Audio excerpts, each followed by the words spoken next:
How I overcame depression and anxiety, and why I think early, highly self-awareness contributes to it. So back around like 7th grade, I was still in that phase of being like the class clown and wanting attention from the other children, and not really thinking too much about it. You would just go to school, make bad grades, make your mom mad or not proud, and just try to have all that attention.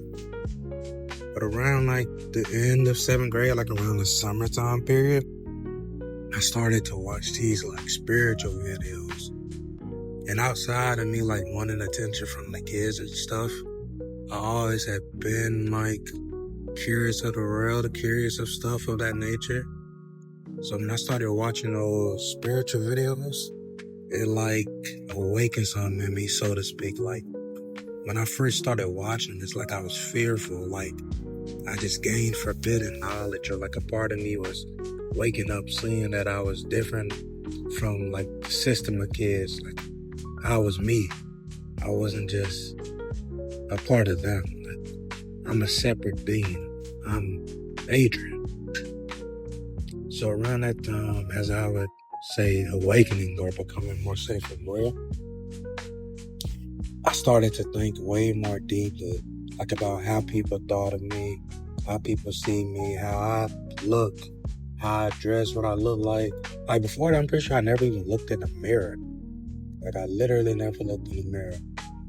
But after I started to become more and more self-aware, I started to think more and more deeply about the things they would say, how I dress, how they view me, how they see me, just stuff of that nature. With all that, I guess you could say overthinking, and me becoming more and more like isolated, because before I became self-aware, I'd be in the bullshit, like I'd be with them. After becoming more self-aware, it's like I wasn't a part of it. I was outside of, I guess you could say, the young kid system or whatever. So with that, I started to become more and more distant from them, because the things they still cared about, I didn't care about no more, because I became more self-aware. But with that, isolation, thinking too much, I started to become like sad and depressed. And that was also the time where COVID happened. Well, no, I'm skipping. So I go on to 8th grade. I'm still in like the transition phase of becoming more self-aware and leaving behind all the wanting to be the class clown and stuff of that nature. So I get to 9th grade, I'm skipping, but it may not really happen in 8th grade. But I get to 9th grade, and I say that's where the process like stopped or hit a wall.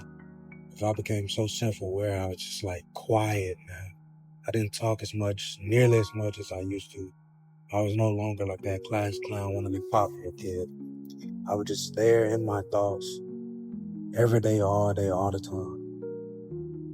And with that, every little insult, every little thing that made me upset, what usually have hit me at like 5 damage was now hitting me at 100 damage. Every little insult, every little bad thing that happened would hit me way harder than what it used to, because now I can reflect and think on it. So whether it be kids talking shit about me or me not doing good, stuff of that nature, it just hit me harder and harder. And I got into the mindset of, oh, this is only me. This only happened to me. Why me? Like that mindset.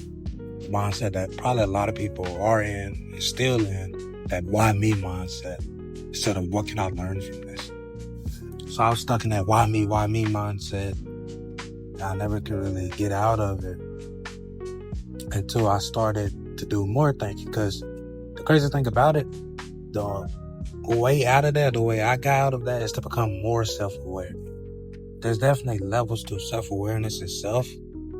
And at that level, the level of, I just call it level 2, you can question like why you feel some type of way.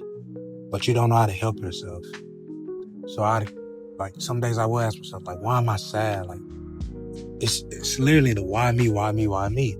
Like, why they hate me? Stuff like this. Even if it wasn't big stuff, it'd always be why me? And of course, if you think everything just centered on you, that's going to amplify it even more because you think it's only you. Because truth be told, everybody dealing with their own problems, whether it be depression, anxiety, addiction, whatever. As I became even more self-aware of myself and how other people reacted or how other people acted, I started to care less and less, because when you truly look into it, when you truly ask yourself, other people's opinion don't even matter as much to you as you think they do. They're not paying your bills. They're not feeding you. Shit, they probably not even your actual friends, but you care more about their opinion than you care about your own. And all that does is hurt you. So you sitting here, you depressed because you think everybody hates you. Your life not going good. For one, everybody don't hate you. It's always going to be bullies, definitely in school. For two, let's all be honest with ourselves. You probably not even actually doing anything to make your life better. You're probably just sitting there waiting for it to get better instead of actually going out and doing something to make it better. Like doing some push-ups, going for a run, eating better, thinking better. Stop being so negative for yourself, stuff of that nature. You'd rather just think, oh, this is just me, I'm cursed. Why me? But as I became more self-aware, I was like, who cares if this dude doesn't like me? Who cares if this girl doesn't like me? Who cares if they think I'm ugly? Who cares if they think I'm stupid? At the end of the day, it's all words. At the end of the day, I'm going to go home and play my game, and they won't even be on my mind. At the end of the day, I'm going to do me, they going to do them. So I even put so much thought into what they got to say anyways. So as I came more and more to that realization, how to become less and less depressed, because it's not that you're becoming less self-aware. You probably still think a lot. You just know their opinions inherently shouldn't matter to you. Because literally, why I care about what this other 16-year-old who's probably failing just like you, or maybe they got good grades, has to say about you? You're still a child. You're still just trying to get through life. You're still trying to find yourself and grow. So I put so much stock into what they got to say. And as I learned that, I became less and less, I guess, depressed. There were still parts missing, because at this point, I ain't really had no friends. And I say, not even friends, plural, but just one solid friend. They probably always say this. Literally just one solid friend. It's like the best thing you can have.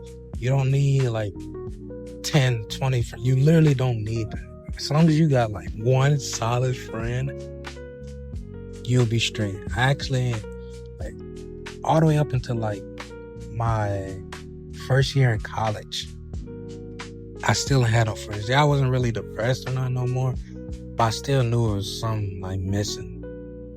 Cause I'd go to school, come home, play my game, go to sleep. Go to school, go home, play my game, go to sleep. It was I was fine with it, but there's definitely more than just that. But I ended up meeting a good friend. And just that, because humans are social beings. So you need some type of social, life in some type of capacity. Like I say, you need that one good friend. It's not even a want. You literally need that one good friend. It's not about you being codependent or anything like that. Or, I don't need friends, just me. It's bro, you need literally at least one solid friend. Somebody else's opinion. Somebody else's thoughts. Somebody else to connect to. Stuff of that nature. So yeah, I met my friend. And it was I had some fun times. It was definitely better than going to school, coming home, playing my game, going to sleep. It was definitely better than that. Though I would still like to do that some days, But it was definitely better than that. So I say it probably took a full, what would that be? 5 years to fully overcome it. I say before meeting my friend, I was probably at like around 80 or 90%, truth be told. Because that's most likely the part that's missing. Even if it's like a girlfriend or a boyfriend, if you're a girl or whatever you are, you just need like that other person in some capacity, whether it be a friend or a girlfriend, that you can connect with. Because humans are just social beings, like point blank simple. But all in all, like how I overcame that stuff, how I overcame like depression, anxiety, always caring about what people think about me, stuff of that nature.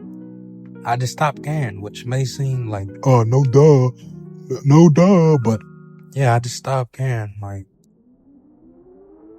these people don't actually care about you.